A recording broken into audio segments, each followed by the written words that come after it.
कटी हर मंगल मूरति रूप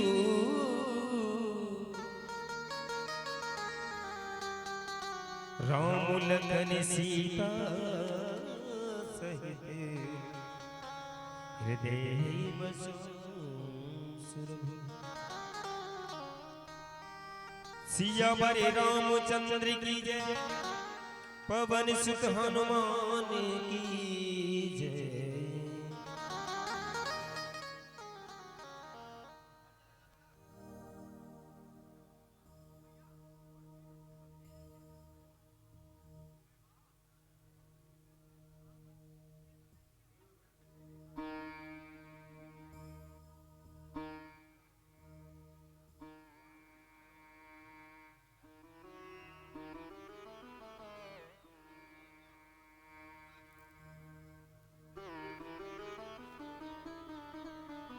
लो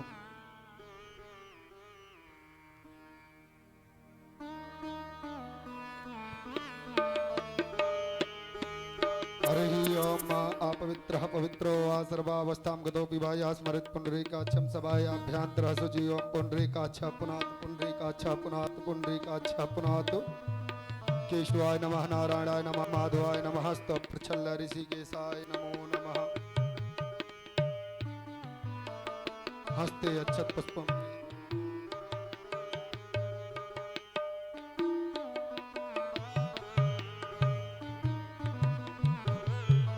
ओम कस्तूरी तिलकम ललाट पटले वक्षस्थले कौस्तुभम नासाग्रे मणिमुक्तिकम करतले वेणुकरे कंकणम सर्वांगे हरचंदनम सुललितम कंठे च मुक्तावली गोपास्ते परविष्टितो विजति गोपाल चूड़ामणि श्रीमद्भागवत महापुराण पुरुषोत्तमाय नमो नमः। ध्यानान्ते अच्छत पुष्पं पूजयामि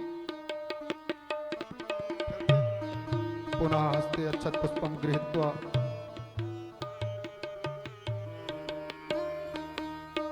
ओम हंसंसाय विद्महे परमहंसाय धीमहि तन्नो सुखः प्रचोदयात्। सुखो देवताचार्याय नमो नमः। ध्यानान्ते अच्छत पुष्पं संपूज्यामि।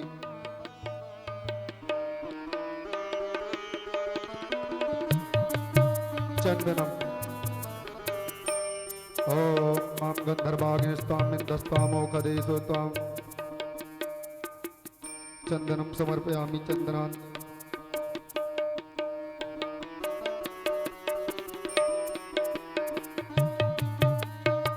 ओम चंदनस्य महत्वं पवित्रं पावनासनमाप्ताहत्ते नित्यं लक्ष्मी तिष्ठते सर्वदा। चंदनम समर्पयामि। चंदनान्ते अच्छतम् अच्छता च श्रेष्ठा कुंकुमोक्ता सुशोभिता मया निवेदिता भक्त्या ग्रहाणा परमेश्वराच्छतं समर्पयामि। अच्छतान्ते पुष्पं पुष्पमालाम्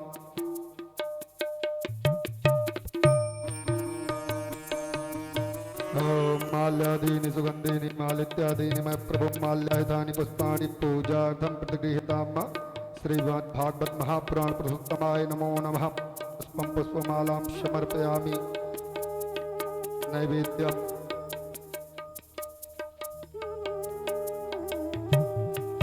ओम नाभ्यायासीदन्तरिक्षगं शेषनोर्दयो समवर्ततां पद्भ्यां भूमिदशासूत्रा तथा लोकान् कल्पयन्। भागवत पुराण पुरुषोत्तमाय नमो नमः। नैवेद्यं समर्पयामि।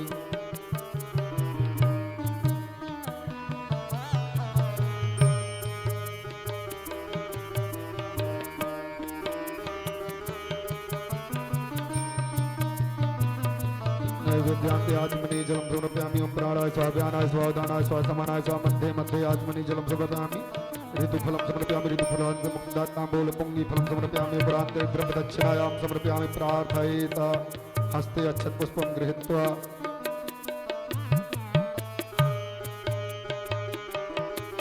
ओम कस्तूरी तिलकं ललाटपटले वक्षस्थले कौस्तुभं नासाग्रे मणिमुक्तिकं करतले वेणुकरे कंकणं सर्वांगे हरिचन्दनं सुललितं कंठे च मुक्तावली गोपास्त्री परविष्टितो विजति गोपाल चूड़ामणि। नमः पंकजनाभाय नमः पंकजमालिने नमः पंकजनेत्राय नमस्ते ब्रह्मचारिणे ततश्च वीरभूषाच्छा श्री नमा भगवत्परारञ्जयन्ती दिशाकान्त्या विद्युत्सोधामणि यथा सर्वे आवाहि देवी देवताभ्यो नमो नमः। श्रीमद्भागवत महापुराण पुरुषोत्तमाय नमो नमः। प्रार्थना पूर्वकं नमस्कारम्।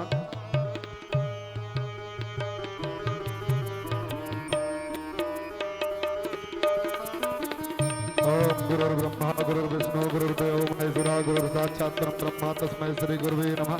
ध्यानमूलं गुरुर्मूर्ते पूजामूलं गुरुपदं मन्त्रमूलं गुरुर्वाक्यं मोक्षमूलं गुरुकृपा गुरुचरणकमलेभ्यो नमो नमः। नमो ब्रह्मण्यदेवाय गो ब्रह्मण्डिताय जगत्ताय कृष्णाय गोविन्दाय नमो नमः।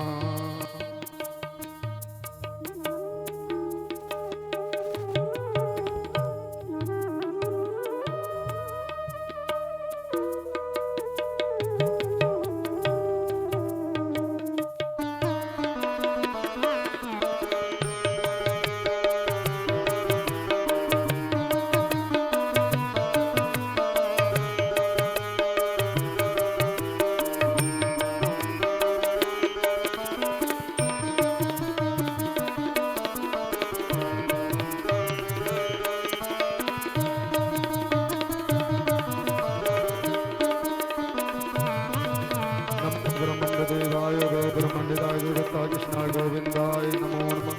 चन्दनस्य महत्वन्नं पवित्रं पापनाशनम् आपदाहर्ते नित्यं लक्ष्मी तिष्ठति सर्वदा।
सभी भक्तगण भाव से खड़े हो जाए आरती के लिए।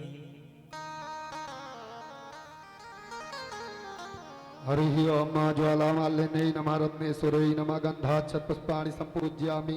चन्द्रमा मनसो जातः सूर्यो सूर्यो अजायत सूत्राद्वयश्च प्राणश्च मुखात् जग्नेरजायत।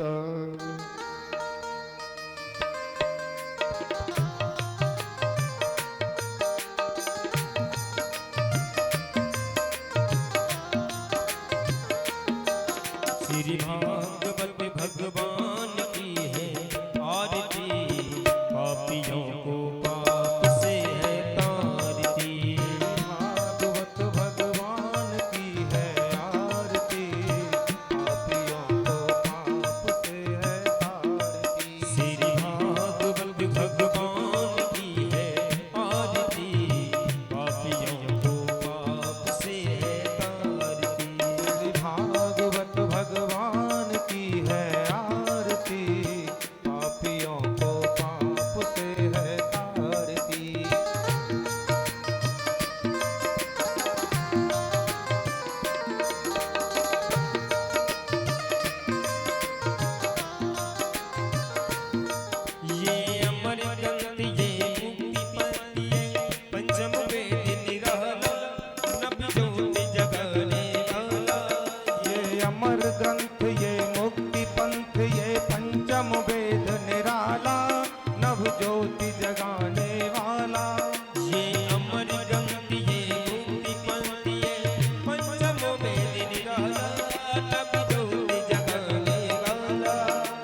ज्योति जगाने वाला, मानव ज्योति जगाने वाला, हरि नाम यही, हरि ध्यान यही, हरि नाम यही, हरि ध्यान यही, हरि नाम यही, हरि ध्यान यही, जग के मंगल की आरती, पापियों को पाप से है तारती। श्री भागवत भगवान की है आरती, पापियों को पाप से है तारती।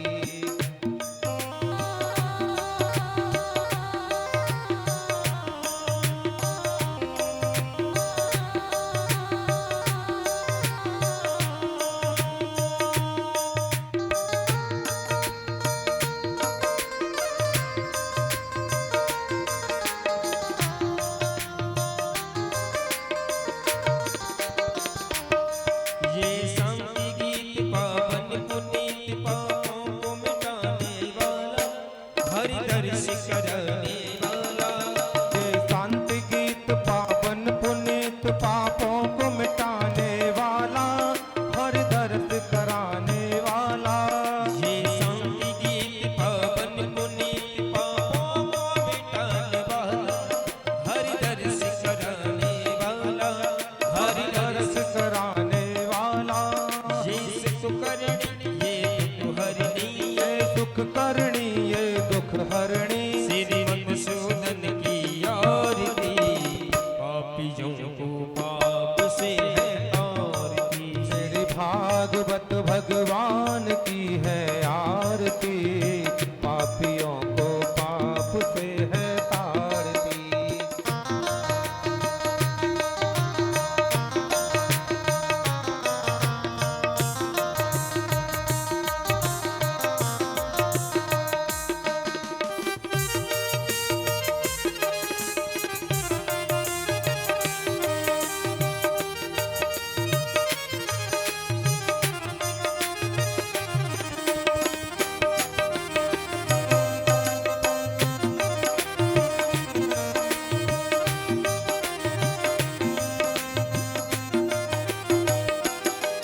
ये मदिरी बोल जगपंथी कौन सच मार्ग बताने वाला, बिगड़ी को बनाने वाला, ये मधुर बोल जगपंथ खोल, तन मार्ग बताने वाला, बिगड़ी को बनाने वाला। ये मदिरी बोल जगपंथी कौन सन मार्ग बताने वाला, बिगड़ी को बनाने वाला, बिगड़ी को बनाने वाला।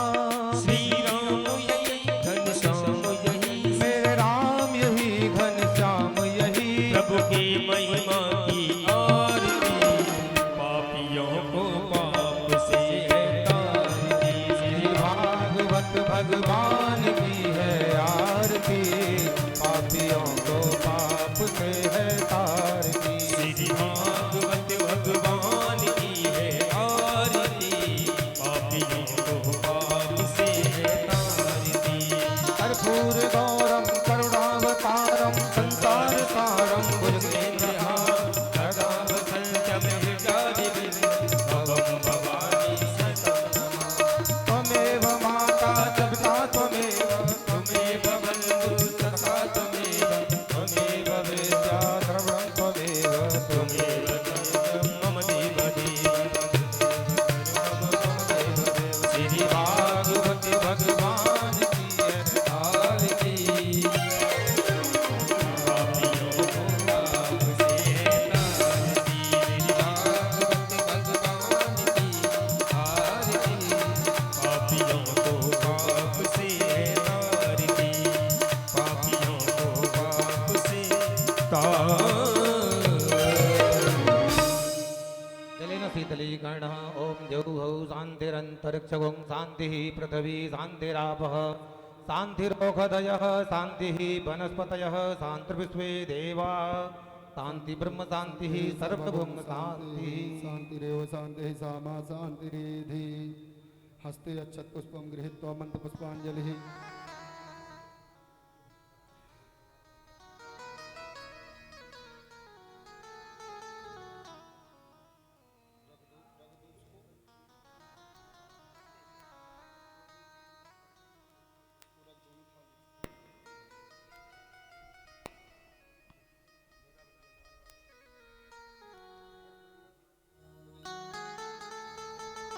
हरिः ओम मा जग्नेन जग्नमयजन्त देवास्थानि धर्माणि प्रथमान्यासन्नहते हनाकं महिमानः सजन्त चित्रपूर्वेशाध्याः शान्तिदेवाः हरिः ओम एकदन्ताय विद्महे वक्रतुण्डाय धीमहि तन्नो दन्ति प्रचोदयात् नारायणाय विद्महे वासुदेवाय धीमहि तन्नो विष्णु प्रचोदयात् हरिः ओम नन्दनन्दनाय विद्महे यशोदानन्दनाय धीमहि तन्नो कृष्ण प्रचोदयात् हरिः ओम वृषभानुजायश्च विद्महे कृष्णप्रियायश्च धीमहि तन्नो श्रीराधा प्रचोदयात् हरिः ओम हंसंसाय विद्महे परमहंसाय धीमहि तन्नो श्रीसुखवा प्रचोदयात् सेवन्ते कामकुलचङ्कटपाटलाब्जै पुण्यागजाति करवीर रसाल पुष्पै बिभ्वा प्रबाल तुलसी दलमञ्जरे त्वां पूजयामि जगदीश्वर मे प्रसीदा नाना सुगंध पुष्पाणि यथा कालोद्भमानि च पुष्पाञ्जलिर्मया दत्त्वा ग्रहाणा परमेश्वर सांगाय सपरिवाराय सयुधाय सशक्तिकाय सभानाय श्रीमद्भागवत महापुराण पुरुषोत्तमाय मंत्र पुष्पांजलि समर्पयामि। बोलिए भागवत महापुराण की जय। व्यास जी महाराज की, सुखदेव जी महाराज की, परीक्षित जी महाराज की, गंगा मैया की, जमुना मैया की जय जय श्री राधे श्याम। सभी भक्त अपने स्थान पर बैठेंगे। महाराज श्री भागवत रूपी गंगा का प्रवाह कर रहे हैं। आप सभी भक्त बड़े भाग्यशाली हैं। एक गंगा में नहीं, आप दो दो गंगाओं में स्नान कर रहे हैं। एक तो आपकी भागीरथी गंगा है, दूसरी श्रीमद् भागवत रूपी गंगा है, जिसमें आप नित्य प्रति 9 दिवस की है और नित्य प्रति आप आनंद ले रहे हैं। दोनों गंगाओं का आप बड़े भाग्यशाली हैं। जय जय श्री राधे श्याम।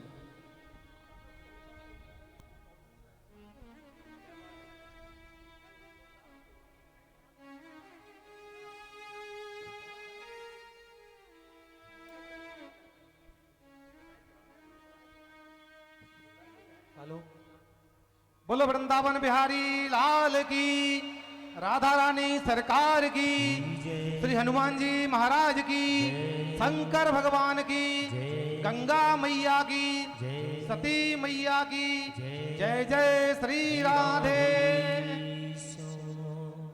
बड़े सौभाग्य की बात है, आप लोग बड़े भाग्यशाली हैं जो महाकुंभ हरिद्वार में श्रीमद् भागवत कथा का श्रवण कर रहे हैं। हरिद्वार गंगा जी का तट है, जहां पर सबसे पहले सनकादि ऋषियों ने नारद जी को कथा का श्रवण कराया था।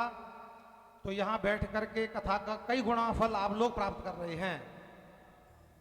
कुछ दानदाताएं हैं जिन्होंने इस कथा के लिए अपनी सात्विक कमाई का कुछ अंश जो दान किया है, उनके नामों की सूची एक बार सुन लीजिए आप, क्योंकि कभी भी दान करने से धर्म नहीं घटता है, धन कभी नहीं घटता। जितना आप दान करोगे उतनी उसकी जड़ गहराई तक जाती है। हमारी कथा के जो परीक्षक हैं श्री रवि पंडित जी कसमड़े वाले, मध्य प्रदेश वाले, उन्होंने 21,000 रुपये का दान दिया है। कथा के लिए जोरदार तालियां इनके लिए बजाएं। रवि पंडित जी कसमड़े वाले। 1100 रुपये दिलीप शर्मा जी दिल्ली से आया है दान। 500 रुपये गौरी शंकर शर्मा जी दिल्ली से। 1100 रुपये बबलू चौहान दिल्ली। 2100 रुपये मुन्नालाल पारासर दिल्ली। 1100 रुपये जसवंत सिंह जी दिल्ली। 2100 रुपये त्रबान सिंह जी दिल्ली। 11,000 रुपये मेवाराम शर्मा जी भगवानपुर वाले, जिन्होंने 11,000 रुपये का दान दिया। जोरदार तालियां, वो इस पांडाल में उपस्थित भी हैं, तालियों से उनका स्वागत करें। 10,000 रुपये का दान श्री होतीलाल शर्मा जी, ये भी भगवानपुर से ही हैं। 1100 रुपये डीपी शर्मा जी। 1100 रुपये जीतू तिवारी दिल्ली। 1100 रुपये देवेंद्र सिंह, एल फर्स्ट में रहते हैं दिल्ली में ही, संगम बिहार में। 500 रुपये छकोड़ी लाल जी दिल्ली। 1100 रुपये रमेश भदौरिया जी दिल्ली। 2100 रुपये उमेश झा लक्कड़पुर दिल्ली। जितना दान आया है उतने नामों की हमने घोषणा की है। जो भी भक्तवृंद अपनी कमाई का कुछ अंश अगर दान देना चाहते हैं तो कृपया करके कुछ अंश अपनी कमाई का दान करें, जिससे उनके भंडार हमेशा भरे रहें। बोलो वृंदावन बिहारी लाल की जय।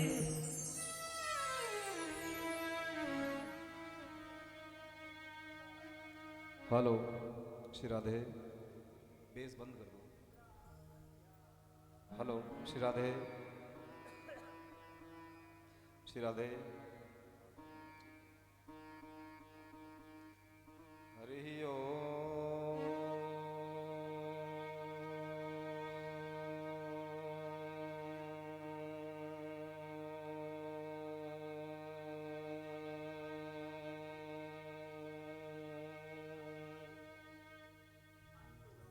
स्वस्ति श्री गणेशाय नमः।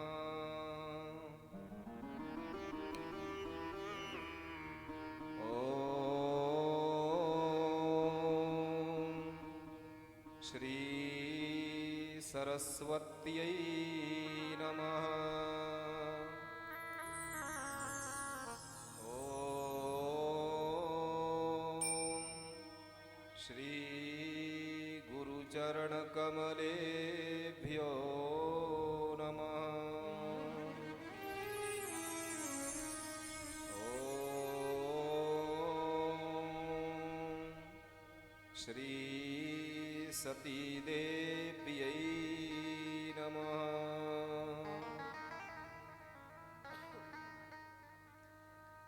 लंबोदरं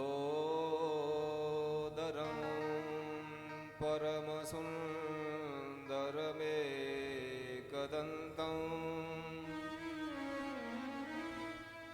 रक्ताम्बरं त्रिनयनं परमं पवित्रम्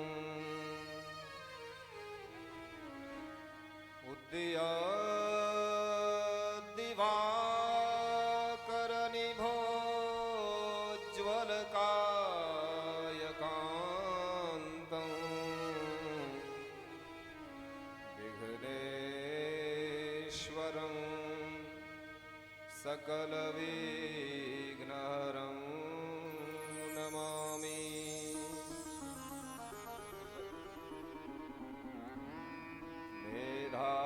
मेधासि देवि विदिता खिलशास्त्रसारा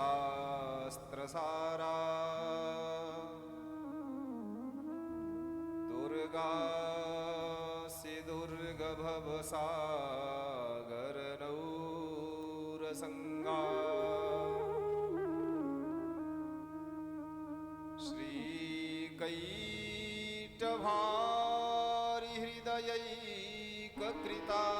श्रीकैटभारिहृदयैककृताधिवासा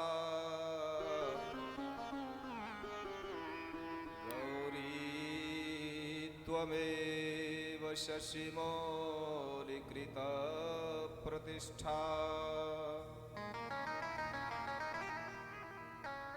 अखण्डमण्डलाकारं व्याप्तं येन चराचरं तत्पदं दर्शितं येन तस्मै श्रीगुरवे नमः।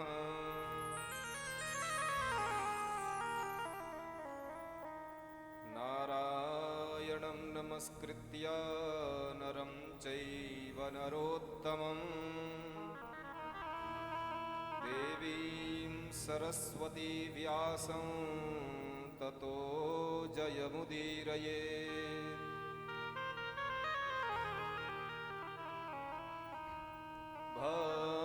भक्तिभक्त भगवन्त गुरु चतुरनाम बपु एक, इनके पग वंदन किए नाशत विघ्न अनेक। वंशी विभूषित करा नभनीरदाभा पीतांबरा दरुण बिंब फलाधरोष्ठा पूर्णेन्दु सुंदर मुखादरविंद नेत्रा कृष्णात् परं किमपि तत्त्वमहं न जाने। राधा साध्यं साधनं यस्य राधा मंत्रो राधा मंत्रदात्री च राधा।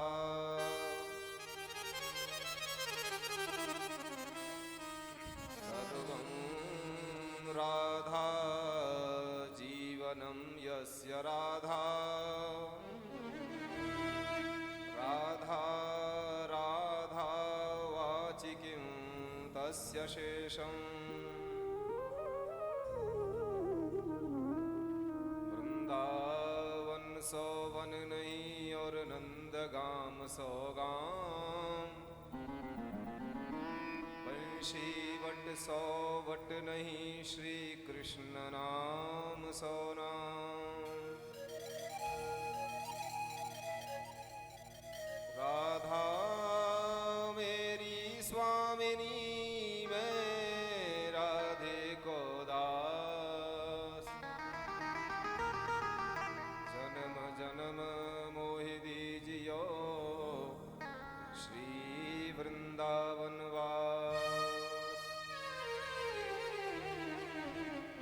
असतो मा सद्गमय तमसो मा ज्योतिर्गमय, मृत्योर्मामृतगमय। ओम शांति शांति शांति।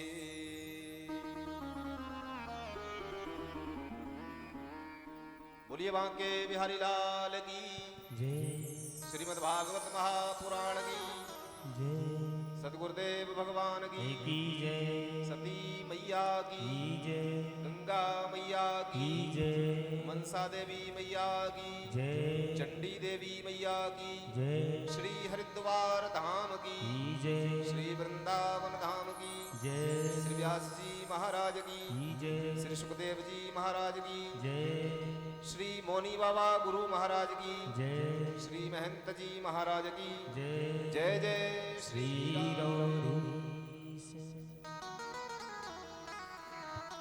आइए सर्वप्रथम मन और वाणी को पवित्र करने के लिए हम और आप मधुराष्टक के माध्यम से मधुराधिपति भगवान बाल कृष्ण का ध्यान बड़े भाव से करेंगे। मधुराष्टक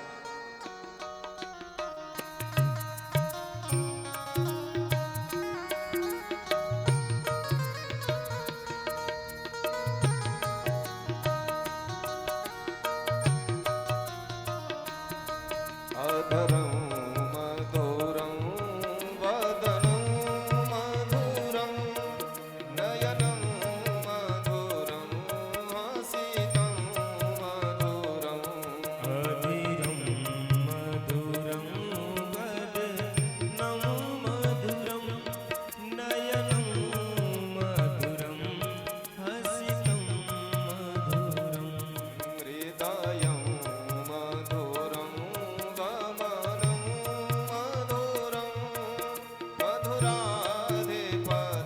मधुराधिपतिरखिलं मधुरं हेरदं मधुरं गगनं मधुरं मधुराधिपतिरखिलं मधुरं वचनं मधुरं चरितं मधुरं वचनं मधुरं चरितं मधुरं वसनं मधुरं वलितं मधुरं वसनं मधुरं वलितं मधुरं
मधुरा लीला मधुरा अयोक्तं मधुरं मोक्तं मधुरं युक्तं मधुरं मूकं मधुरं श्रेष्ठं मधुरं श्रेष्ठं मधुरं मधुराधिपतेरखिलं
गंगा मैया की, बटेश्वर वाले बाबा की जय जय श्री राधे श्याम। परम मंगलमय परात्पर अखिलेश्वर अकारण करुणा वरुणालय भक्तवांछा कल्पतरु तड़िद्युत विनिंदित पीतांबरधारी श्री बालकृष्ण लाल की वांगमयी प्रतिमूर्ति श्रीमद्भागवत महापुराण के आज चतुर्थ सोपान में हम और आप अवगाहन करने वाले हैं, हम और आप गोता लगाने वाले हैं। कल के प्रसंगों में आपने सुना माता सती ने कथा नहीं सुनी। कथा सुनने के लिए पांडाल में अगर हम जाएं तो वहां बैठ के यूं नहीं पूछे तुम आज का खाए के आए हो, आज का तुम बनाए के आए हो। कथा के पांडाल में हम ये सोच के जाते हैं, ये बोल के जाते हैं हम कथा सुनने जा रहे हैं, ना कि हम कथा कहने जा रहे हैं। कथा सुनने की बजाय अपनी कथा चालू कर देते हैं। आज मेरे छोरा ने ऐसा कर दो भाई, बुखार आएगो भाई, मैंने टैबलेट दी, फिर मैंने भाई दवाई खवाई, फिर मैंने भाई बिस्कुट खवाए, फिर मैंने वो सुलाए दो, अब बाकी तबीयत का छूट ठीक है। कथा सुनने आते हैं तो कथा ही सुनिए, इधर उधर की बातें मत करिए। मैंने पहले भी दिन भी कहा था, मैं टोक देता हूं, आपको चाहे तो लगे बुरा चाहे लगे भला। मैं पंडाल में कथा कहते हुए मैं किसी को बात नहीं करने देता, क्योंकि यहां आप कथा सुनने आते हैं और कथा सुनोगे तो ही बैठो।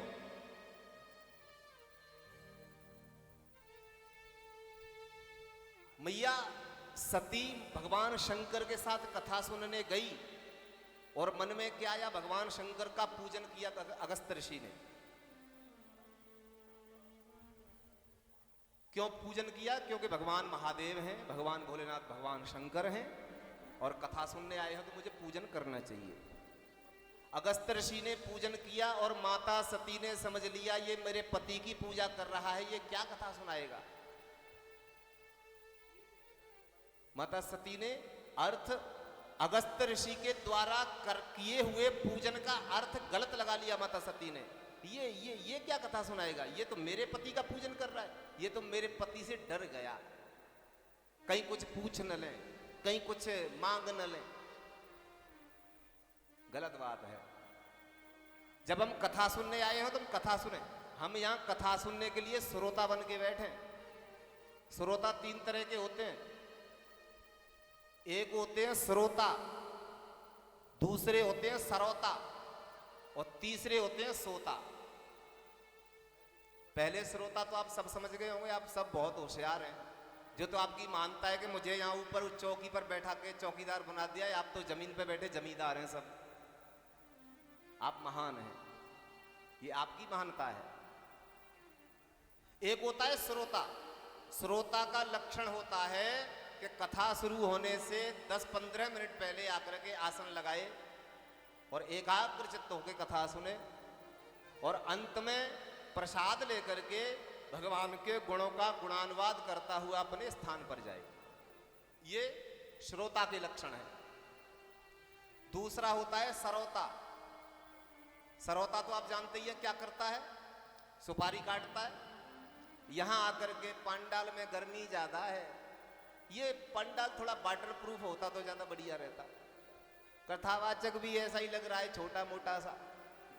पंडाल भी ठीक नहीं है, मंच भी सही नहीं है और ये भी सही नहीं है। भोजन भी हमने किया था वो भी ऐसे ही है, पानी भी नहीं है, सोना भी नहीं है, गर्मी में मरे जा रहे हैं। खुद सुनेगा नहीं, पड़ोसी को सुनने नहीं देगा, वो सरोता होते हैं। और तीसरा सबसे बढ़िया है बेचारा, ना किसी को डिस्टर्ब करता ना खुद डिस्टर्ब होता। बढ़िया पंडाल में देखेगा कि कोई कमर को टेकने के लिए, कमर को लगाने के लिए जगह मिल जाए और बढ़िया कूलर की हवा डायरेक्ट वहीं आ रही हो। और जैसे ही कथा शुरू भई कि बाकी समाधि लग गई 4 घंटा की, और 4 घंटा पीछे जब आरती को नंबर आयो, व्यास जी ने बोलिए बांके बिहारी लाल की, तब बाकी समाधि खुली। बाने पूछी का भयो भैया, बाने जो कही कि आरती है बेबारी, अब तू खड़ो है जा, बहुत देर तो सोए रहो। तो ये नहीं कहेगा कि मैं सो रहा था, अरे नहीं भैया मुझे तो इतनी बढ़िया कथा लगी कि मेरे तो पता ही नहीं चला 4 घंटे कब निकल गए। काई को पता चलेगा। बढ़िया पीठ टेकवे का एक खंबा मिला हुआ है, कूलर की ठंडी ठंडी हवा आ रही है, बढ़िया वाह कूलर है, महंगो वारो।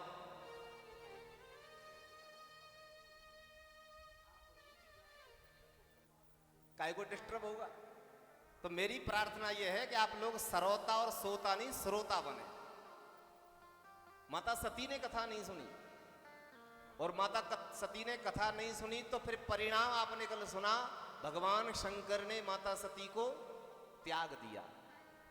कथा नहीं सुनी इसलिए भगवान की परीक्षा करने गई।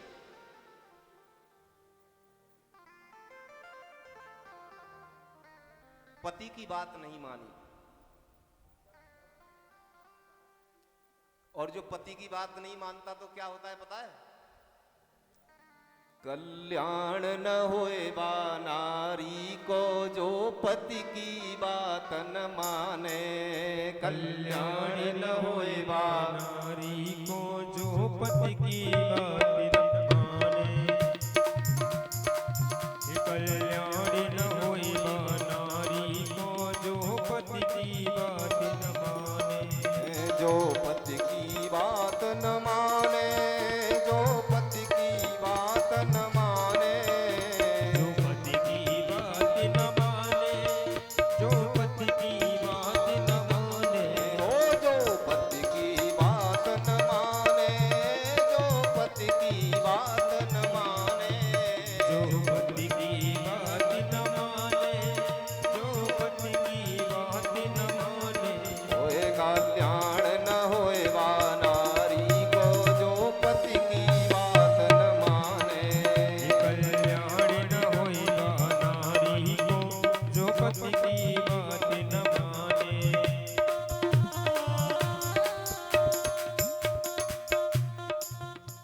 मैं नहीं कह रहा इस बात को, सुन लीजिए। जिसने नहीं मानी उसके साथ में क्या हुआ। किसने नहीं मानी?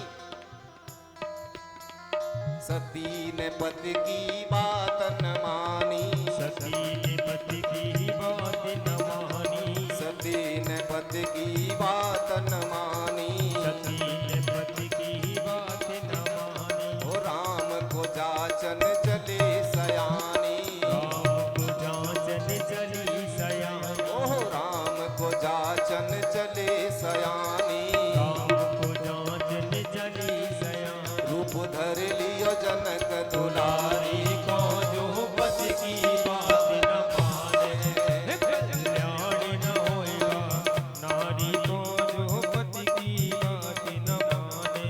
हरि बोल।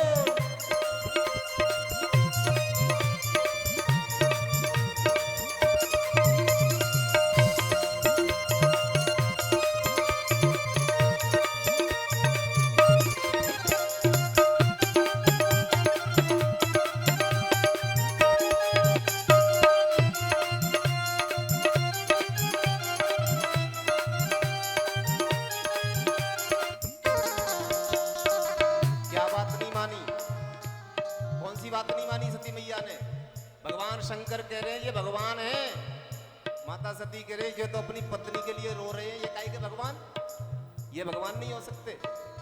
भगवान ने कहा, शंकर भगवान ने कहा तुम परीक्षा ले लो। परीक्षा लेने के लिए सीता मैया का रूप, आवाज कम।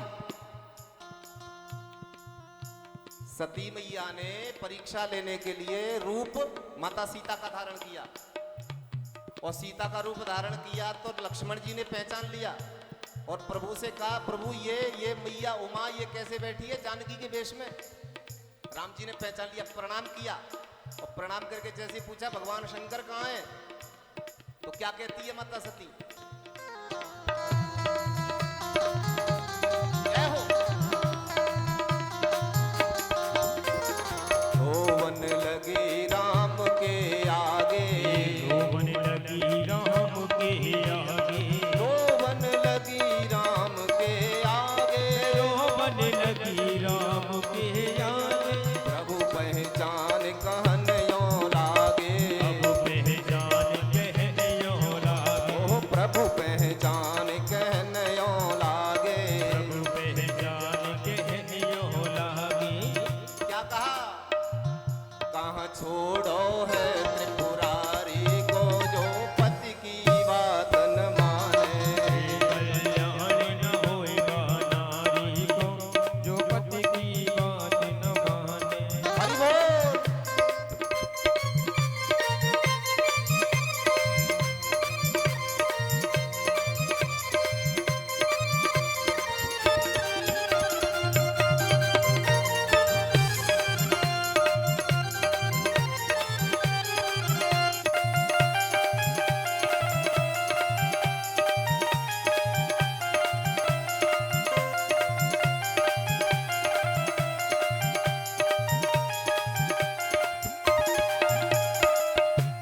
प्रभु ने जब पहचान लिया, पूछा कहाँ है त्रिपुरारी, तो माता सती रोने लगी और कहा भगवान तो यही है, और मैं तो आपको प्रणाम करने आई थी प्रभु, अब मैं जा रही हूँ।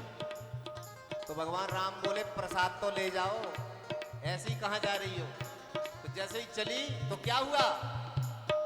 अब फैली प्रभु की प्रभुताई, अब फैली प्रभु की प्रभुताई, अब फैली प्रभु की प्रभुताई, अब फैली प्रभु की प्रभुताई, अब फैली प्रभु की प्रभुताई, अब फैली प्रभु की प्रभुताई। सीता संग में दोनों भाई, सीता संग में दोनों भाई, ओ सीता संग में दोनों भाई, सीता संग में दोनों भाई। सती जानी राम रघुराई को जो पति की बात न माने, कल्याण न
भगवान की।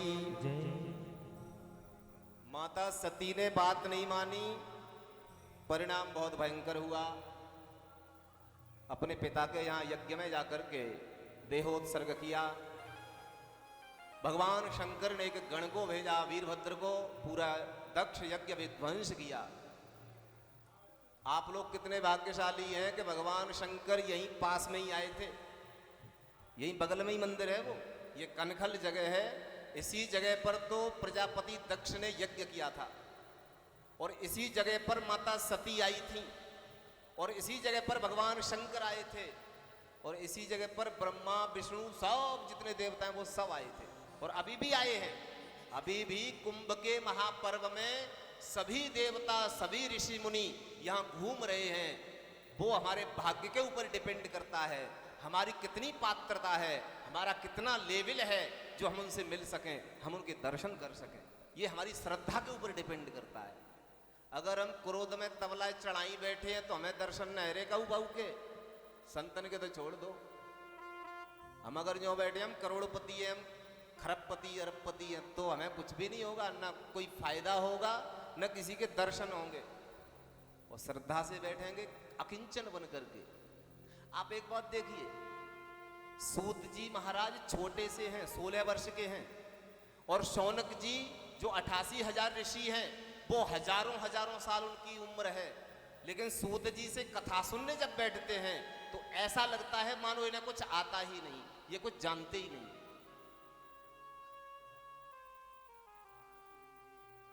सभी देवता आए, देवताओं ने भगवान से प्रार्थना की, और भगवान ने जो है दक्ष के यज्ञ को पूर्ण करवाया। इधर माता सती हिमाचल के यहां पर जाकर के जन्म लेती हैं। जन्म लिया, थोड़ी बड़ी हुई, नामकरण हुआ पार्वती। नारद जी आते हैं, हस्तरेखा दिखाई हिमाचल महाराज ने। नारद जी ने बताया सब बहुत बढ़िया है, लेकिन एक दोष है, एक गड़बड़ है। वो क्या है कि इसको पति जो है अमंगल वेश वाला मिलेगा। अगुण अमान मातु पितु हीना, न उसके माता पिता का पता होगा, न उसके गोत्र का पता होगा, न उसके खानदान का पता होगा, ऐसा इसको पति मिलेगा। तो मैया ने पूछा गुरुजी फिर इसका कोई उपाय? तो बताया जो तप करे कुमार तुम्हारी, तो भाभी ही मेट सके त्रिपुरारी। अगर तुम्हारी पुत्री कन्या तुम्हारी तप करती है भगवान शंकर का, तो वो उसकी भाभी को मिटा देंगे। माता ने तो, माता की इच्छा कहाँ होती है? हम एक दिन बता रहे थे, कोई भी माँ ये नहीं चाहती कि मेरा बेटा बाबा बन जाए। कोई माता नहीं चाहती मेरा बेटा मंत्री बन जाए, मेरा बेटा नेता बन जाए, मेरा बेटा चोर बन जाए, मेरा बेटा डकैत बन जाए, मेरा बेटा आतंकवादी बन जाए, लेकिन मेरा बेटा बाबा नहीं बने। और तुम्हें पता हो ना, मूड़ मुड़ाए 3 गुण, और गई मूड़ की खाज, और खाए को लड़ुआ मिले, और लोग कहें महाराज। बाबा बनवे के बहुत फायदा है। अगर बाबा बनवे के फायदा सुनाए हुए लग गए तो 16 तारीख के फायदा में भी निकल जाएगी, सबरी कथा जहीं की जहीं रह जाएगी। मैया नहीं चाहती कि मेरी बेटी तप करने जाए, लेकिन बेटी की इच्छा है, मां मैं जरूर जाऊंगी, मैं अवश्य जाऊंगी। बेटी जितना बढ़िया लैपटॉप या कंप्यूटर चला लेती है, उससे ज्यादा बढ़िया रसोई का भी काम करना उसे आना चाहिए। ये माताओं के ऊपर डिपेंड करता है। बेटी है अभी तो छोटी है, कर लेगी, लेकिन जब बड़ी होती है तो मोबाइल होता है बढ़िया हाथ में, और फिर तो वो नेट बंद ही नहीं होता उसका, रोटी कब बनावेगी। जितनी बढ़िया उंगली, जितना बढ़िया हाथ आपका लैपटॉप पे चलता है बेटी का, उतना ही बढ़िया हाथ रसोई में भी चलना चाहिए, जिससे तुम्हारी नाक ससुराल में जाकर नहीं कटावे। नहीं तो माँ जाने सिखते पहले नाम मैयो को आव तो तेरी मैयो ने जिनी सिखाओ तो, तेरी मैयो ने जिनी बतायो तो। माता पार्वती जाती है तप करने के लिए, तब भयंकर तप किया, शरीर एकदम कृशकाय हो गया। परीक्षा करने के लिए सप्तर्षि आते हैं। कहा, बेटी किसके लिए तप कर रही है? बताया, गुरुजी मैं महादेव को अपने पति के रूप में प्राप्त करना चाहती हूं। सप्तर्षियों ने कहा, तू किसके चक्कर में पड़ी है? अरे उसके पास तो एक रूम भी नहीं है रहने के लिए, कोई वाहन नहीं है, बूढ़ा ना दिया है और शमशान में पड़ा रहता है, कपड़े पहनता नहीं और वैसे ही भस्म लगाए रहता है और जाने क्या क्या सर्प लपेटे रहता है और ये और वो जटा और वो सब। अरे तुम हमसे कहो, हम तुम्हें कोई बढ़िया पर ढूंढ के देंगे। अरे तुम नारायण से विवाह करो, नारायण सर्वगुण संपन्न है, वैकुंठ में रहते हैं। मैया पार्वती बोली कि तुमको यहां बुलाया किसने था? सप्तर्षियों से कहा, तुम्हें यहां किसने बुलाया? मैंने तुमसे कहा था कि तुम मेरे लिए वर ढूंढो। मेरे लिए तो जैसे हैं भोलेनाथ हैं, मुझे वही चाहिए।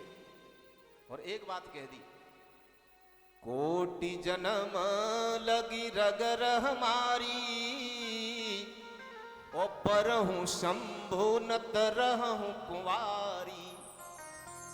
विवाह करूंगी तो शंकर जी से करूंगी, नहीं तो मैं कुंवारी मर जाऊंगी, मैं विवाह नहीं करूंगी। सप्तर्षियों ने देख लिया कि हाँ एकदम सही है, तो लौट करके भगवान शंकर के पास गए। प्रभु हम तो परीक्षा लेके आए हैं, माता परीक्षा में उत्तीर्ण हो गई, भगवान शंकर भी आते हैं। भगवान शंकर ने भी परीक्षा की। माता पार्वती ने उनसे भी बोल दिया, बाबा जी ब्रह्मचारी जी आपको यहाँ किसने बुलाया? मैंने तो आपसे पूछा नहीं। आप क्यों, जिनको मैं अपना इष्ट मानती हूँ, जिनको मैं अपना सर्वस्व मानती हूँ, क्यों आप उनकी बुराई कर रहे हैं? मुझे आपकी ये भाषा, ये जो वर्ण, ये आप जो वर्ण बोल रहे हैं, ये जो आप शब्द बोल रहे हैं, ये मुझे अच्छे नहीं लग रहे। भगवान शंकर समझ गए पार्वती एकदम पूर्ण तरह पात्र है। पूछा माता पार्वती ने, कौन हो? भगवान शंकर प्रकट हो गए। नीचे की तरफ दृष्टि कर ली माता पार्वती ने, नीचे दृष्टि की। भगवान शंकर आशीर्वाद देकर के वहां से विदा लेते हैं और कैलाश पर्वत पर पहुंच करके सप्तर्षियों को लगन पत्रिका भेजी जाती है। सप्तर्षियों के द्वारा पूरा विवाह का जो कार्यक्रम होता है, खाली चिट्ठी, पीरी चिट्ठी, लगन पत्रिका और जाने क्या क्या, वो सब का सब सिस्टम। अब आया सब बारात का नंबर। बारात में कौन कौन जाएंगे? शंकर जी की में देख लियो, भूत प्रेत संग में जाएंगे, फिर तुम कल कला कहू।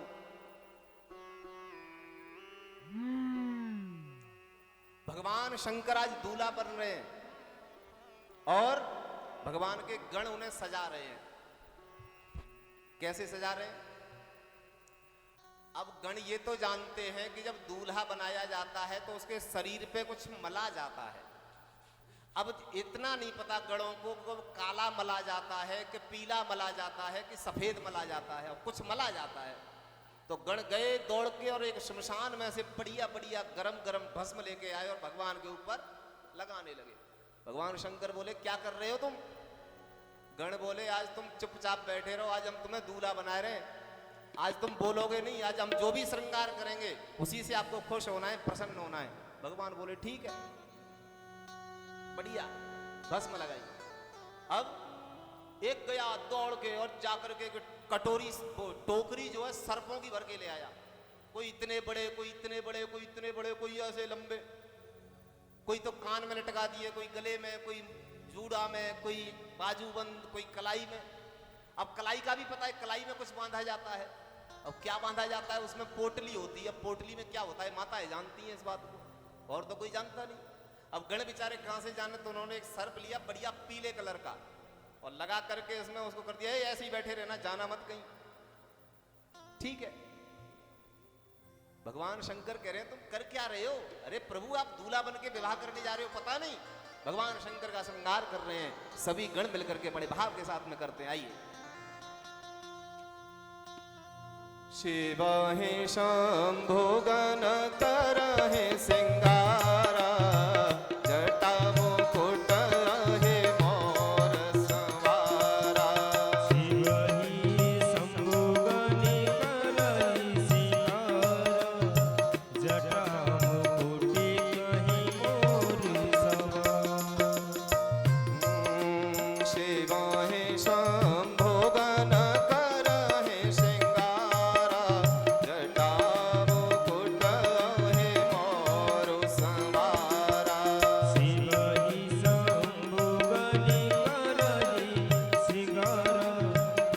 जटा मुकुटे अहि मोरी सवार कुंडल कंकन पहिरे ब्याला तन विभूति पटके हरि छाला कुंडली कंकन पहरे ब्याला तनि विभूति पटि के हरि साला सशील लाट सुंदर शिरगंगा नयन तेने उपवेत भुजंगा सशील लाट सुंदर सिर गंगा नयन दीने उपवित भुजंग करर कंठरर शिरयोर्माला शिव वेश शिव धाम कृपाला करली कंठी कोरे नर सिर माला असीम भेष शिव धाम कृपाला कर त्रिशूल अरोढ़ मरुवे राजा चले बसाह चढ़े बाजहि बाजा रसूल अनुजे डमरू बिराजा चले बसहि चढ़े बाजहि बाज देखि शिवाहि सुर प्रिय मुस्काई वरलायक दुल्हन जग नाही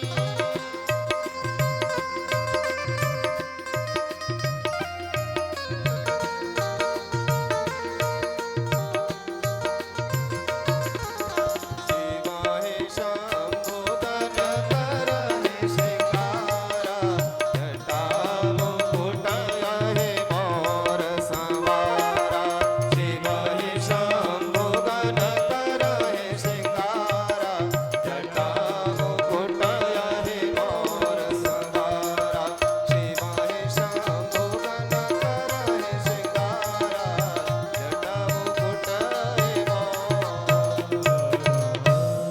बोलिए शंकर भगवान की शिवहि शंभुगन करहि सिंगारा जटा मुकुट अहि मोर संवारा शंकर जी का श्रृंगार कर रहे हैं। अब जो ऊपर सेहरा रखा जाता है, अब सेहरा कहां से लेके आए गण भगवान के, तो उन्होंने क्या किया, जटाओं को लेके जूड़ा बना दिया बढ़िया ऊपर तक और एक सांप लगा दिया और उससे बोल दिया तेरा फन जो है ऐसे ही रहना चाहिए, मोर बनाने के लिए ऊपर। और कुंडल कंकन पहिरे ब्याला, कुंडल और कंकन हाथों के, ये ब्याल माने सर्पों के ही पहना दिए गणों ने। तन विभूति, पूरे शरीर पर भस्म और पटक के हरी छाला। आजकल तो बढ़िया बम कहू बच्चा को विवाह हो, किसी बेटे का विवाह हो तो बढ़िया मॉल में जाकर के बढ़िया सूट खरीदेगा ब्रांडेड वाला, और यहाँ भगवान शंकर पटक के हरी छाला, शेर की जो है खाल लपेट दीजिए, प्रभु तुम्हारा सूट है बढ़िया, सूट पहन लो। शशि ललाट सुंदर सिर गंगा, चंद्रमा ललाट पर शोभायमान है और सिर पर गंगा जी, गंगा मैया, और नयन तीन उपवीत भुजंगा, तीन नेत्र हैं और लंबा सा जो सांप था उसका जनेऊ बना दिया। गरल कंठ उर नर शिरमाला, अशिव वेश शिव धाम कृपाला। गरल कंठ, कंठ में क्या है, विष, नीला कंठ है। सुंदर सिर गंगा और उर नर सिर माला, गले में मुंडों की माला पहना दी। फूल की माला नहीं है, मोतियों की माला नहीं है, मुंडों की माला, बड़े बड़े मुंड।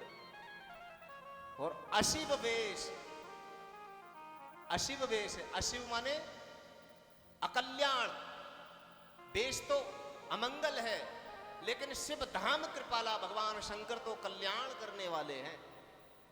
श्रृंगार तो हो गया, अब बारात, बारात की तैयारी। भगवान विष्णु ने कहा कि महादेव, बोले हाँ बताइए। बोले सब अपने अपने परिकर के साथ जाएंगे, अगर आप ये कहो कि तुम्हारे संग में हमारा परिकर चले तो ये संभव नहीं है। भगवान शंकर बोले तुम सब पहले जाओ, बाद में तो लास्ट में अंत में हम ही जाएंगे सबसे। अब जो है बारात तो निकल गई, भगवान विष्णु निकल गए, ब्रह्मा जी निकल गए, देवराज इंद्र, कुबेर, वरुण सब निकल गए। अब पीछे से भगवान शंकर। अब भगवान शंकर थोड़े ही निकले थे कि उन्होंने देखा कि एक खेत में पूरी दुनिया का, विश्व का असगुन जो है समूह था, पूरे ब्रह्मांड का असगुन संघ, सभी असगुन खेत में बैठे रो रहे थे। अपशगुन। जब राम जी की बारात थी, राम जी की जब विवाह हुआ तो नारद जी ने सब में बुलौआ लगा दिया, चलो भैया सब चलो 84 लाख योनियों के, क्योंकि राम जी की बारात है और राम जी तो सबके बाप हैं, राम जी तो सबके स्वामी हैं, सब बारात में चलो। अब राम जी की बारात में असगुन भी चलने लगे। नारद जी बोले असगुनों से तुम एक साइड में हो जाओ, राम जी की बारात में कोई भी असगुन नहीं जाएगा। अब वो रो रहे थे बेचारे खेत में। अंत में शंकर जी आए, शंकर जी ने पूछा भैया तुम काहे को रो रहे हो? बोले जब हमें किसी बढ़िया उत्सव में शामिल नहीं होने दिया जाता तो हमें बनाया ही क्यों, हमें क्यों जन्म दिया? भगवान शंकर बोले बात तो बताओ। बोले बात यह है कि राम जी की बारात जा रही है और हम बारात में जाना चाहते हैं, नारद जी ने मना कर दिया है, कोई भी असगुन नहीं जाएगा। भगवान शंकर बोले राम जी की बारात में कोई असगुन नहीं जाएगा और हमारी बारात में कोई सगुन नहीं जाएगा। हम तुम्हें सबको ले चलेंगे, चिंता मत करो, काउद नाम आओ ब्याह हो, हम सबको लेके चलेंगे। आज भगवान शंकर की बारात जब चलने लगी तो सब जितने असगुन थे दुनिया भर के सब आ गए और सब चलने लगे। तो बारात कितनी बढ़िया लग रही है, सुन लीजिए। को मुख ही न बेपोल मुख काहू, बिनु पद कर को बहु पद बाहू।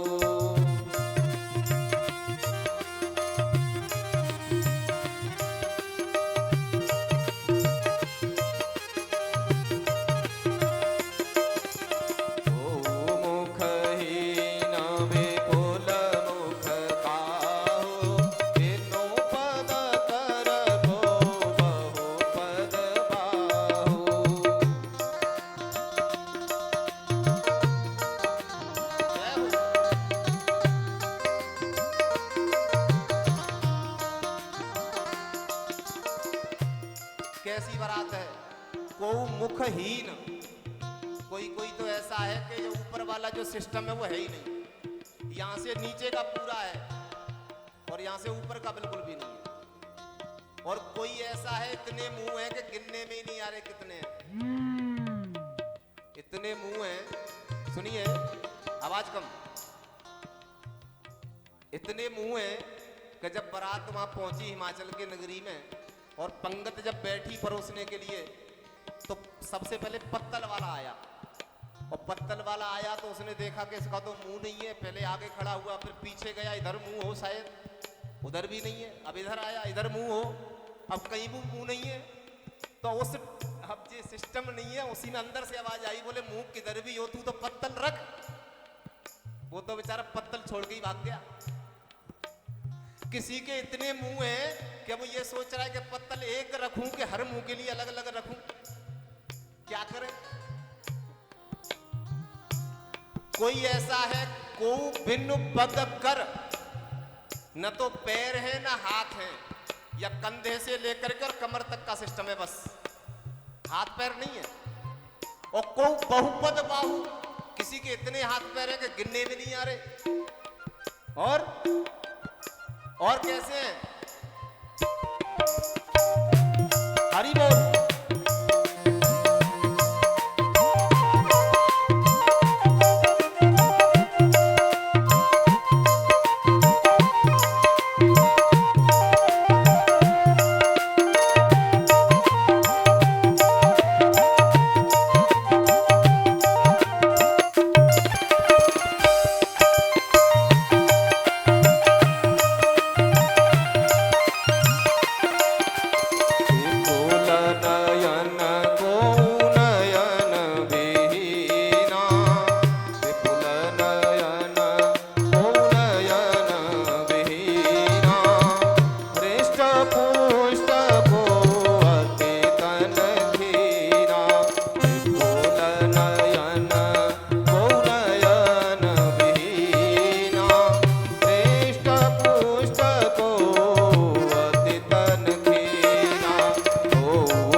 कैसे हैं? विपुल नयन को नयन विहीना। एक तो ऐसा है, कई तो ऐसे हैं जिनके बहुत पूरे शरीर पे नेत्र ही नेत्र हैं, और कुछ ऐसे हैं जिनके एक भी नेत्र नहीं है। भगवान जाने वो कैसे देखते होंगे। और हृष्ट पुष्ट, कोई तो इतने मोटे ताजे हैं कि उनके लिए वाहन की व्यवस्था ही नहीं हुई।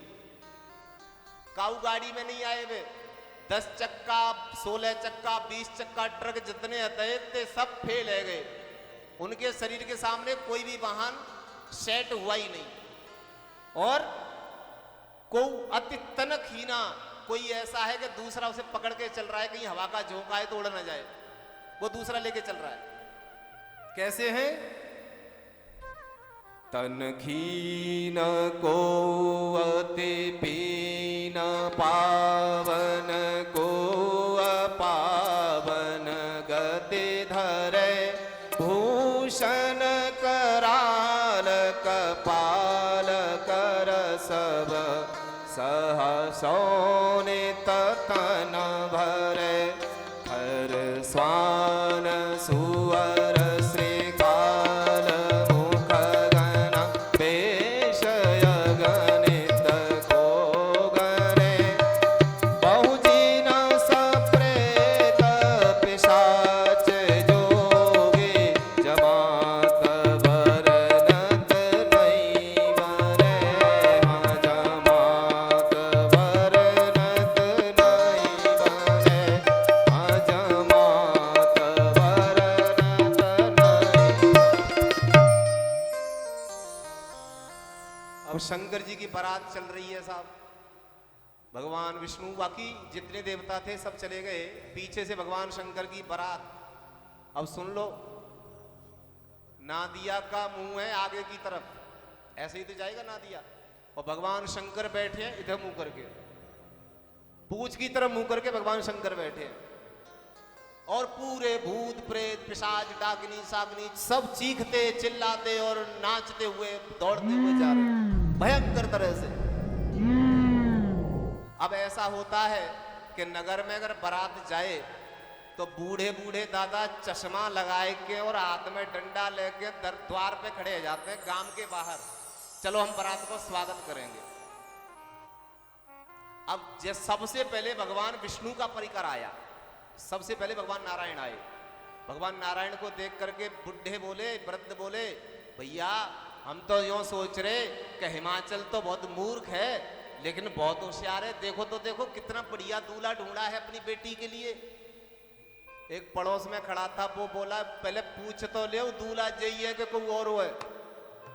बोले हाँ ये बात तो सही है। भगवान नारायण के पास गए, भगवान नारायण से कहा प्रभु वो दूल्हा आप ही है? भगवान नारायण बोले नहीं नहीं नहीं, दूल्हा हम नहीं है, दूल्हा तो पीछे आ रहे हैं। तो वृद्ध बोले कि जब बारात इतनी सुंदर है तो दूल्हा कितना सुंदर होगा।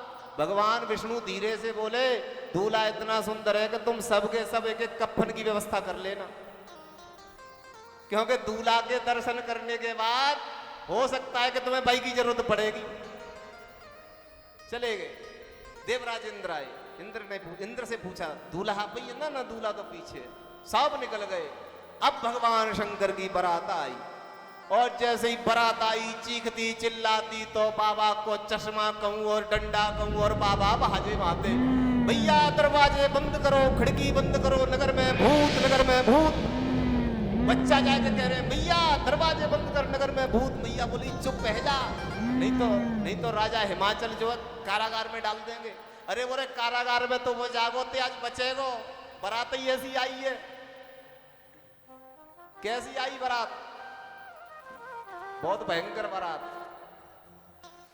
भगवान शंकर की बारात आई, सबने आपने कथा सुनी है। माता मैना को जब पता चला मना कर दिया, मैं अपनी बेटी का विवाह नहीं करूंगी। नारद जी को बहुत गालियां दे दी, बहुत ज्यादा दुरुक्ति। नारद जी से किसी ने कहा नारद जी महाराज बहुत गालियां पड़ रही हैं। नारद जी बोले बिचौलिया में तो वैसे उपत्ते हैं, अगर बेटी बढ़िया घर में पहुंच गई तब तो बेटी का भाग्य, और थोड़ी सी भी दिक्कत हो गई तो बिचौलिया मरेगो, जाने काम मैंने जाको बिगाड़ रहो, जाको नाश है जाए मरगटा बरे को, और जाने काका कह देती है मैया बात। बढ़िया घर में अगर बेटी पहुंच गई तो ये बेटी का भाग्य है भैया, वो क्या कर सकते हैं। और जब वो परेशान है तो बेटी को भाग्य ना, तो वह बिचौतिया को भाग्य है। फिर नारद जी ने भगवान शंकर से कहा, प्रभु आप जो है ना इस रूप को थोड़ा छुपा लीजिए। अब दूल्हा बन रहे हो तो दूल्हा बनने में तो सभी सजते हैं, सज लो, एक दिन की बात है, कोई बात नहीं। भगवान शंकर, बढ़िया श्रृंगार हुआ भगवान का, और स्वरूप बदल करके भगवान शंकर मंडप के नीचे पहुंचते हैं। मंडप के नीचे नाइन बैठी। नाइन तो समझ रहे होंगे, मास्टर की मास्टरनी है, ऐसे ही नाऊ की बैठी हूं। अब विवाह का कार्यक्रम जब पूरा होने वाला था तो नाइन बोली कि मुझे तो नेग चाहिए, और नेग लेके तभी जान देंगी दूल्हा है। भगवान शंकर बोले, बिना नेग के ही चली जा। नहीं, मैं तो नेग लेके जाऊंगी। भगवान ने कही तो करे हाथ आगे। वो हाथ जैसे ही आगे करो तो भगवान ने छोटा सा सांप मुट्ठी में बंद करो, बाकी हाथ में रख दो, ले नेग। और जैसे ही सांप निकलो, सांप है छोड़ के भागी नाइन, वो ना चाहिए नेग भैया, दादा तुम यहाँ पे जल्दी जाओ। भगवान शंकर का विवाह बड़े धूमधाम के साथ में माता पार्वती के साथ हुआ, और लौट करके आते हैं कैलाश पर्वत पर। इस प्रकार से श्री सुखदेव जी महाराज कहते हैं, परीक्षित, हमने तुम्हें महाराज मनु की 3 बेटियों के वंश का वर्णन सुनाया। अब हम तुम्हें पुत्रों के वंश का वर्णन सुनाते हैं, सुनिए। पुत्र कौन कौन है? पुत्र हैं 2, एक का नाम है प्रियव्रत और दूसरे का नाम है उत्तानपाद। उत्तानपाद जो है उनकी 2 पत्नियां हैं। उत्तानपाद की 2 पत्नी हैं, एक का नाम है सुनीति और दूसरी का नाम है सुरुचि। सुनीति और सुरुचि का मतलब, सुनीति माने है सुंदर नीति, वेदों की नीति, शास्त्रों की नीति, गुरुओं की नीति। और सुरुचि का मतलब है जो हमें बढ़िया लगे उसे हम करें। शास्त्र तो साइड में रख दो, शास्त्र तो पुराने हो गए, अब तो हमें जो अच्छा लगे वो करो, वो सुरुचि है, जो अपनी रुचि के अनुसार करे। सुनीति बड़ी रानी है। सुरुचि को राजा किसी स्वयंवर में से जीत करके लाया, और जब द्वार लेने की बारी आई तो सुरुचि ने कहा कि ये कौन है? बोले ये मेरी बड़ी रानी है। तो बोले पहले महलों में से इसको बाहर निकालो तब मैं अंदर जाऊंगी। सुनीति को बाहर निकाल दिया, नगर के बाहर एक झोपड़ी में रहने लगी। सुरुचि घर में रहती है। एक दिन संत पधारे माता सुनीति के द्वार पर, और संत हर किसी के नहीं जाते। संत तो बिनु हरि कृपा मिले नहीं संता। बिना भगवान की कृपा के संतों का दर्शन संभव है नहीं। माता सुनीति के द्वार पर आए, माता ने बड़ा स्वागत सम्मान किया। पूछा, देवी मांग लो, बेटी तू मांग ले, तुझे क्या चाहिए, हम तुझसे प्रसन्न हैं। तो सुनीति क्या मांगती है? गुरुजी मेरे तो एक बेटा है, लेकिन मेरी जो छोटी बहन सुरुचि है उसके कोई संतान नहीं है। आप अगर कृपा करना चाहते हैं तो आप उसे एक बेटा दे दीजिए, आप उसे एक पुत्र दे दीजिए। ये सुनीति है। सुरुचि ने तो महल से निकलवा दिया, लेकिन सुनीति संत से यही कह रही है, मेरी छोटी बहन, उसके कोई संतान नहीं है, आप उसे बेटा दीजिए। समय आने पर उसके भी बेटा हुआ, उसका नाम हुआ उत्तम। सुनीति के बेटे का नाम है ध्रुव और सुरुचि के बेटे का नाम है उत्तम। ध्रुव, ध्रुव माने है एकदम अडिग, स्थिर। अगर आप सुनीति के हिसाब से चलोगे, शास्त्रों की नीति से हिसाब से चलोगे, तो आपको स्थिर लोक प्राप्त होगा। वो लोक प्राप्त होगा जो आपको प्राप्त होना चाहिए। और सुरुचि के पुत्र बनोगे, अपनी अपनी अपने मन से चलोगे तो पुत्र होगा उत्तम। उत्तम का अर्थ होता है उद प्लस तम। जो अंधकार को ही बढ़ाता है घर में, और कुछ नहीं करता। एक दिन की बात, ध्रुव जी महाराज नगर में खेलते खेलते राजा के दरबार में पहुंचे। किसी ने बताया, ध्रुव तुम्हें पता है ये गद्दी पर जो बैठे हैं वो तुम्हारे पिताजी हैं। ध्रुव जी ने कहा, माँ ने तो कभी नहीं बताया। बोले, माँ ने नहीं बताया होगा, लेकिन मैं बता रहा हूं कि ये जो बैठे हैं गद्दी पर वो तुम्हारे पिता हैं। ध्रुव जैसे ही देखा, नासिका से नासिका मिली, कपोल से कपोल मिले। ध्रुव जी गोद में बैठना चाहते हैं कि जब तक मौसी ने आकर के हाथ का झटका मार दिया, ए ध्रुव तू इस पर बैठने का अधिकारी नहीं है। क्यों? तपसाराध्य पुरुषं तस्यैवानुग्रहेण मे गर्भे त्वं साधयात्मानं यदीच्छसि नृपासनम। क्या कह रही है सुरुचि? ए ध्रुव, तू अगर इस गद्दी पर बैठना चाहता है तो पहले तप कर, और तप करने पर भगवान प्रकट हो जाएं तो भगवान से वरदान मांगना, प्रभु मुझे मेरी मौसी सुरुचि की कोख से जन्म दो, तब तू इस गद्दी पर बैठने का अधिकारी होगा। सुरुचि का कितना अहंकार है, भगवान से भी बढ़कर अपनी कोख को बता रही है। अरे तू जब तप करेगा तब मेरी कोख में तुझे स्थान मिलेगा, और मेरी कोख से जब जन्म लेगा तब तू इस गद्दी का अधिकारी होगा। ध्रुव क्षत्रिय बालक, क्षत्रियों में सहन शक्ति कम होती है, क्योंकि क्षत्रिय रक्षा का भार जो दिया है भगवान ने। रोता हुआ चीखता हुआ आता है मां के पास। मां ने पूछा, क्या हुआ बेटा, काहे को रो रहा है? तो ध्रुव जी तो बोल नहीं पाए, कंठ अवरुद्ध होने की वजह से। लेकिन मित्रों ने कहा, क्या कहा? मातुः सपत्न्या सदुरोक्तिविद्धः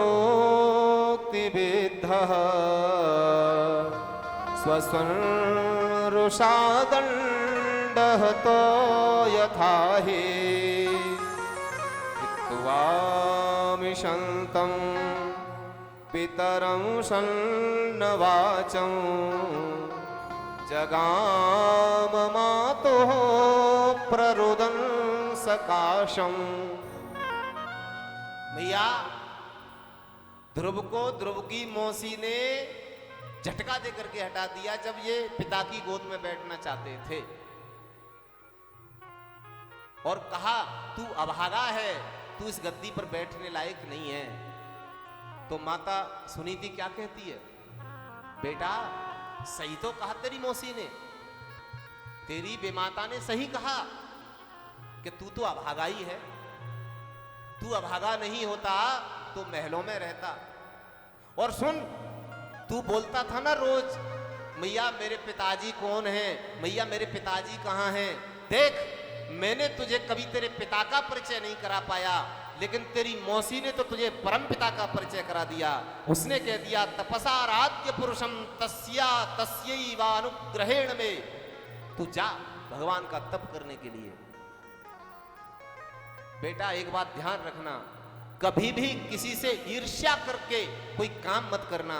मैं इतना तप करूंगा कि मैं पिता से आगे निकल जाऊंगा, मैं इतना तप करूंगा कि मौसी को मैं दंड दूंगा, ऐसी दुराग्रह वाली भावना तेरे अंदर नहीं आनी चाहिए। तप कर। मैया ने अपने वक्षस्थल को, अपने हृदय को कठोर बना करके ध्रुव जी को भेज दिया तप करने के लिए। और माता इधर रुदन करती है। बहुत रोई मैया, जब ध्रुव जी गई तब बहुत रोई। ध्रुव जी 5 साल के हैं, सोच रहे हैं कहां जाऊं, कैसे करूं, मुझे भगवान कैसे मिलेंगे, मुझे वहां क्या करना है। और जब घर से हम संकल्प करके निकले, देहम पातयामी व कार्यम साधयामी, या तो मैं इस कार्य को करके आऊंगा, और कार्य नहीं कर पाया तो मैं लौट के नहीं आऊंगा। ये संकल्प अगर लेके हम निकलते हैं घर से, तो गुरुजी तो अपने आप मिल जाते हैं। गुरुजी मिल जाते हैं। गुरुजी को और भगवान को ढूंढना कोई कठिन नहीं है।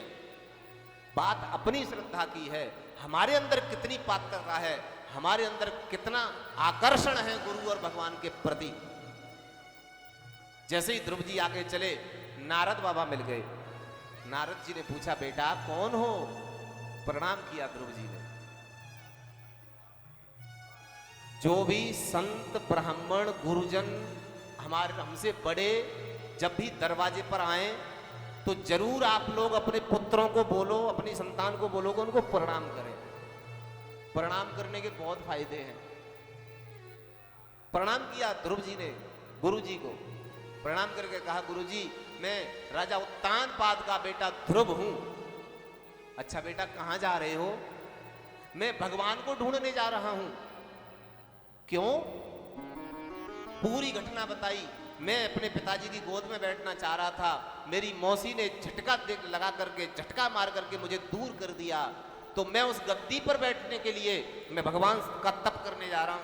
नारद जी बोले, बेटा चल मैं समझा दूंगा तेरे पिता को, वो तुझे बिठा देगा। तू छोटा है, 5 साल का है, तुझे कहां से भगवान मिलेंगे? और भी बहुत उपदेश दिया, लेकिन ध्रुव जी बोले, गुरुजी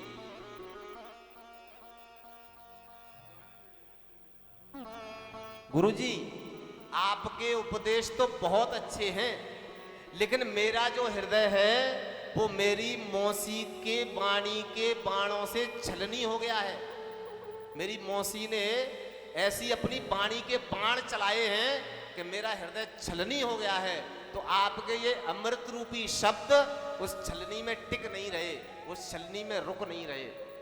मुझे तो आप ये बताइए, प्रभु कब, कहां और कैसे प्राप्त होंगे, बस ये चाहिए मुझे।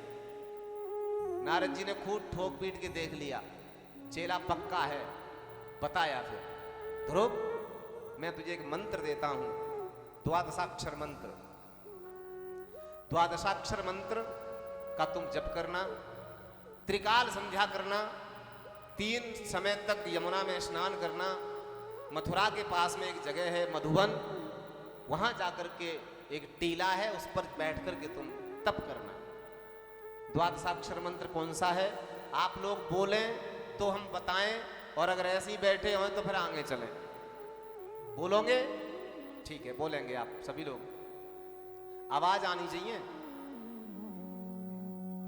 ओम नमो भगवते वासुदेवाय।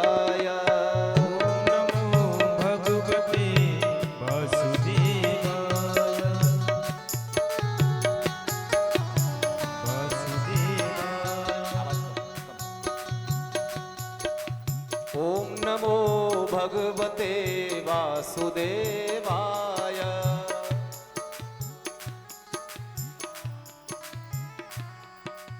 ओम नमो भगवते वासुदेवाय।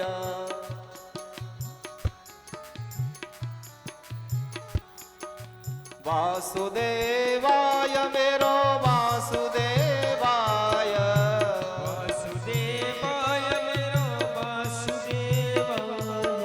वासुदेवाय मेरो वासुदेवाय।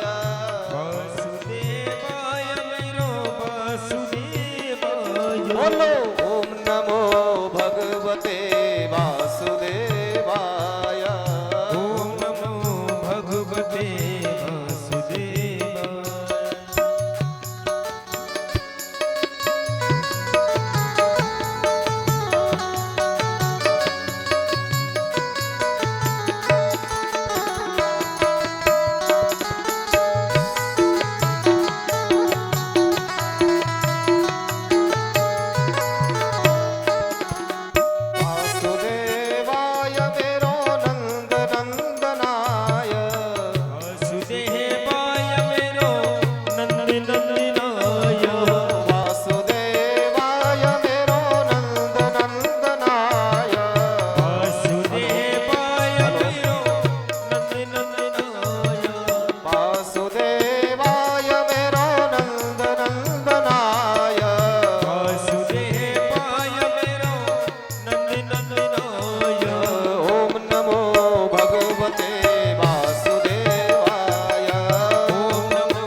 बिहारी लाल की, नंद नंदन भगवान की जय। जय श्री राधे।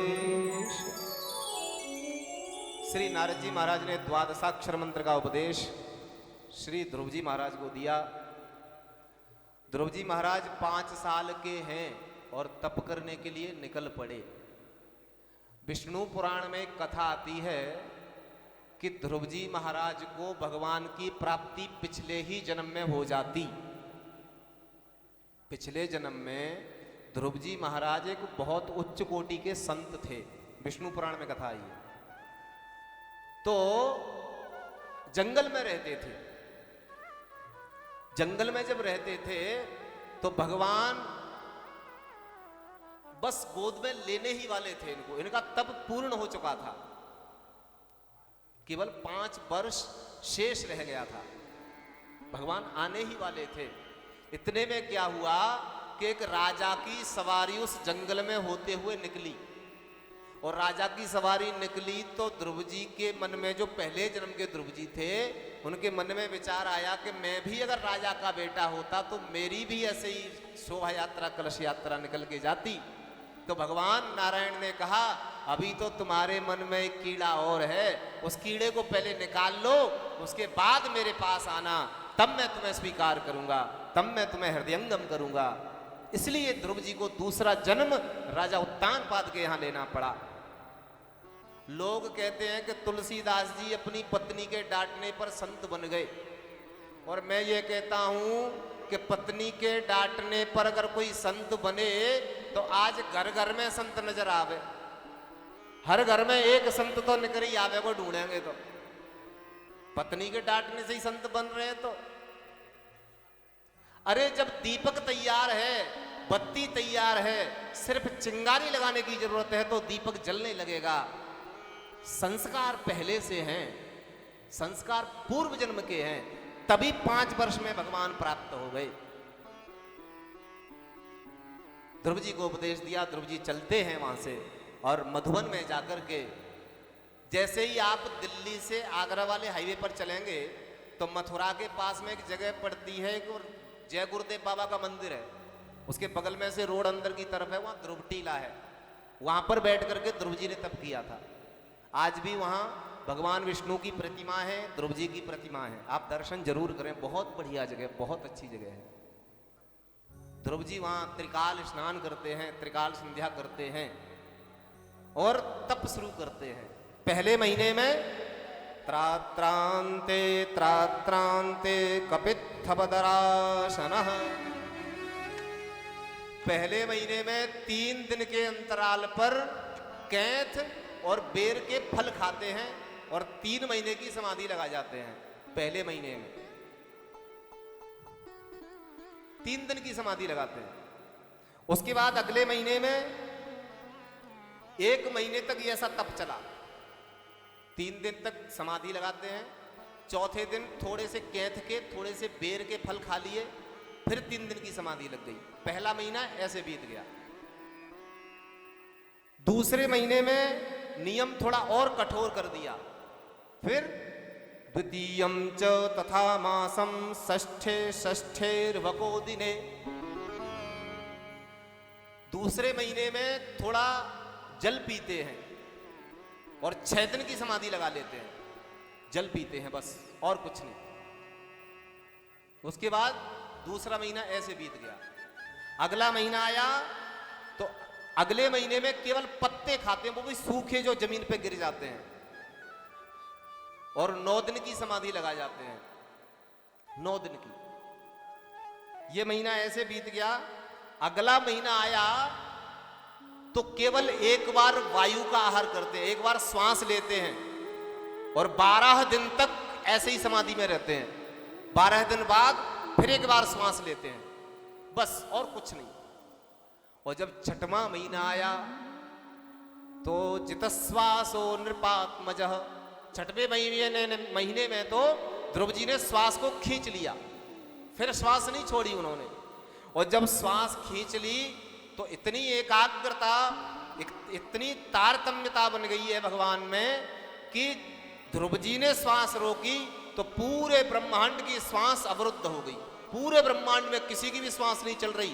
सब देवता दौड़ के भगवान के पास गए और कह रहे हैं नैवं वेदामो भगवन प्राण रोधम चराचरस्याखिल सद्वधाम्नः विदेहि तन्नो व्रजिनाद् विमोक्षम प्राप्ता वयम त्वां शरणं प्रपन्नः। प्रभु हमारी श्वास, हमारी प्राणवायु क्यों रुक रही है? हमें ऐसा लग रहा है हमारी दम निकली जा रही है, हमारे प्राण निकले जा रहे हैं, क्या बात है? भगवान कहते हैं चिंता मत करो, मेरा एक छोटा सा भगत मधुबन में तप कर रहा है और मैं जाता हूं, क्यों? दृष्टुम दिदृक्षया। भगवान ध्रुव जी को दर्शन देने नहीं गए। भागवत में लिखा है दृष्टुम दिदृक्षया, भगत को देखने के लिए भगवान गए हैं, ध्रुव के दर्शन करने भगवान गए। अब ध्रुव जी तो अपने अंतस्थ में बैठा करके भगवान की झांकी का दर्शन कर रहे हैं, जो नारद जी ने बताई, जो गुरु जी ने बताई। शांताकारं भुजगशयनं पद्मनाभं सुरेशं विश्वाधारं गगन सदृशं मेघवर्णं शुभांगं लक्ष्मीकांतं कमलनयनं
हेलो,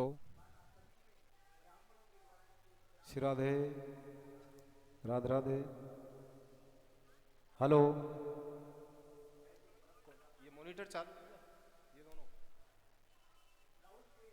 हेलो।